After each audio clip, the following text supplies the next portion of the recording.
Hi, I'm having all kinds of technology issues today, but the show must go on. I'm here because I want to offer a free video class about how your kidneys health and how I'm going to give you one tip so that you can keep your kidneys healthy. This class, this free video class is for people that do not have kidney failure. So my name is Magda Castaneda, and I am the director of Utopia Health Career Center, and we specialize in hemodialysis training, and now with our new program in Spanish as well. So I am going to go ahead and I'm going to minimize myself so that I can show, oh, I did it backwards. Here we go. So that I can show my screen, and I'm going to be talking about your kidneys health. I welcome you as you come in, and you can write any questions that you may have. I will try to answer them, and if not, I'll come back. I'll be looking in here, and I'll answer the questions as they come up. Okay, so let's go ahead and start. Hopefully you can see me and you can hear me well.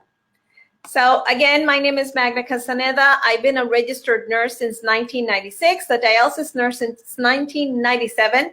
I am a certified nephrology nurse, and I am soon to be a integrated nutrition health coach.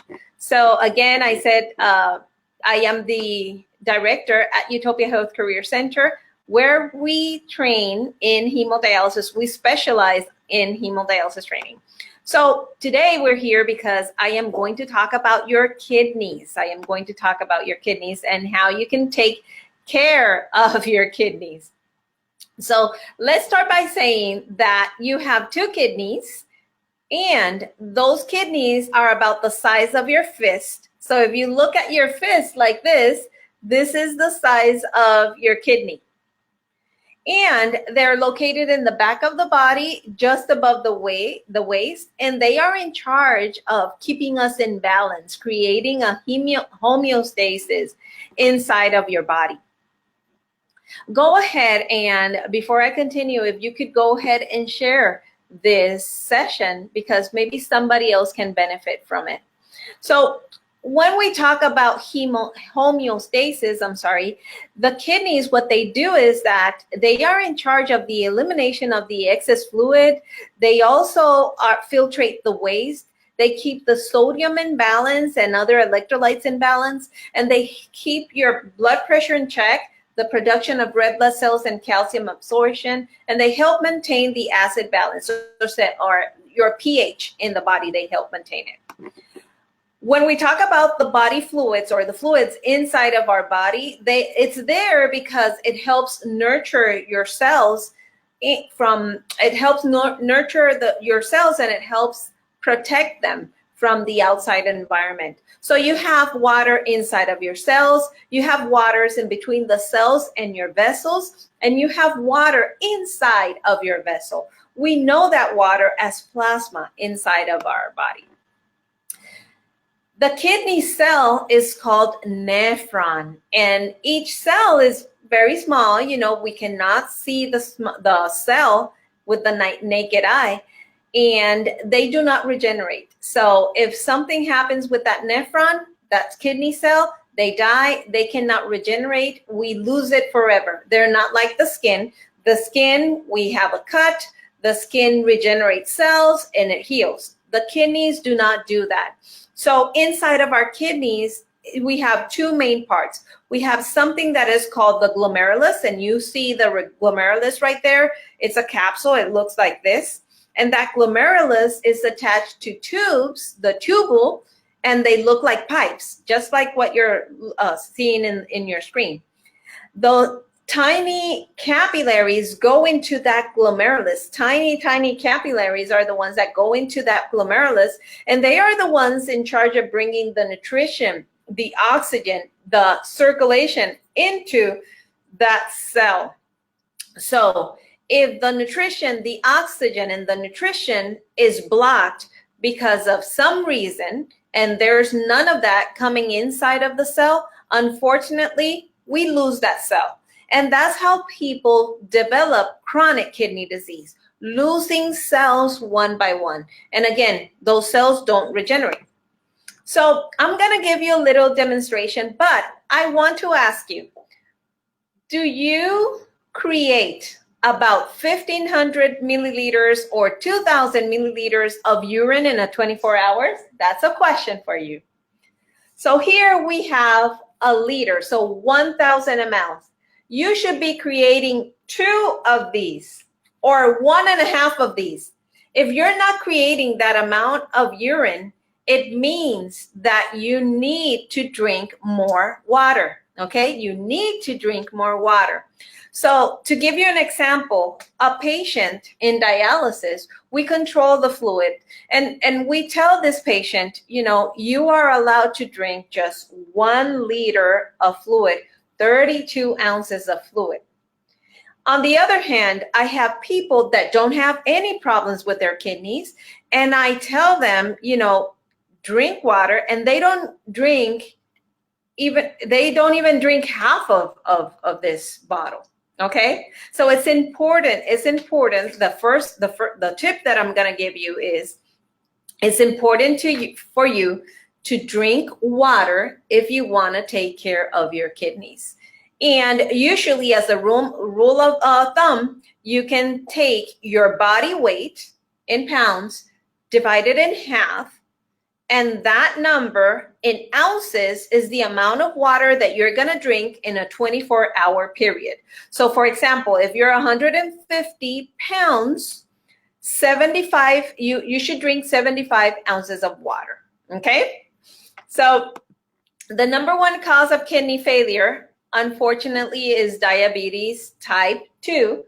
This doesn't mean that if you have diabetes type 2, you are going to have kidney failure or you have kidney failure. That's not what I'm saying. I'm saying that the number 1 cause of kidney failure is diabetes type 2. Meaning that if you don't take care of yourself, you don't keep your blood sugar in control, you are in the risk of having kidney failure. And how does this happen? So remember those capillaries that go into the glomerulus, into that capsule? Those capillaries get clogged. They clogged with the crystals that the glucose, the sugar form in our bloodstream. So if those capillaries are clogged, there's no nutrition that enters the cells. There's no oxygen that enters the cell, and there's no circulation. So eventually the cell dies. So there are 5 stages of chronic kidney disease. In stage 1 and 2, people are walking around without knowing because there are not a lot of symptoms in that stage. Stage 3, we can see more symptoms. People are complaining about high blood pressure, anemia, fatigue, mineral and bone problems. In stage 4, the person has to prepare for some type of renal function replacement. So for example, in this case, in stage 4, the person is deciding which dialysis clinic they're going to visit, or they're deciding who is going to donate them a kidney and stuff like that. In stage 5, they need dialysis or they need transplant. Otherwise, people die. Without treatment, people die. Okay, so those are the 5 stages of chronic kidney disease. Okay, so there's a way that we can slow down chronic kidney disease. So this is not for you if your kidneys are good, but if you have chronic kidney disease, this is not reversible, but we can slow it down. Okay, so the way that you will slow it down is that you need to keep your blood sugar in check. You need to keep your blood sugar, your blood pressure in check. You need to stop smoking if you're a smoker. You need to be careful with dye tests like the CT scans with contrast. And you need to avoid the NSAIDs. And these are the non-steroidal anti-inflammatory drugs like the ibuprofen and the naproxen. Okay? So I found this app, and it's a really cool app. It's called Drink Water Reminder in Tracker. And I've been using it, and it's really fun. It is really cool. I find it really cool because you can write your weight in pounds and in kilograms. You can use it whichever measurement you want to use. You can decide, you can choose your gender. You can choose if you live in a place where the weather is warm or cool. And then it'll give you the amount of ounces that you're supposed to drink. You can adjust those ounces. I go by half of my body, okay? So whatever half of my body is, I'll drink that in ounces of water. And then you can also choose what's your default, what's the size of your container. Like, for example, this is 20 ounces. So if I need to say that I need to drink 80 ounces of water, I will drink 4 of this in a daily basis, okay, in a daily basis. So this app also gives you a bottle that you fill, and when you drink the water, you click the button telling the app that you drank the water that you needed to drink, and it also monitors. The app will monitor your water intake, will save your water intake, so then you'll have a detailed history and you know how you're doing with your water, the progress, etc. It also gives you alarms alerts where you can set up the alerts for the time of the day that you want it. It's a really cool app and it's free. So go ahead. Again, the name of the app is Drink Water Reminder in Track. So if you want to know a little bit more about how to know if you have kidney disease, I am going to invite you to watch a video that I have, and it's about this class. It's about how to know if you have kidney disease, and the link for it is in the description. So go ahead and click the description. And you can watch it, okay, in a little bit more details. So if you have any questions, just write them in the comments. I'll be coming back here and looking at the comments to see if there's any questions that you may have, and we'll be answering the questions as they come. So I hope this class serves you and adds value to your life. And I hope you learned a lot. And I hope I created awareness for you in terms of drinking water. Drink water. Okay, take care. See you soon.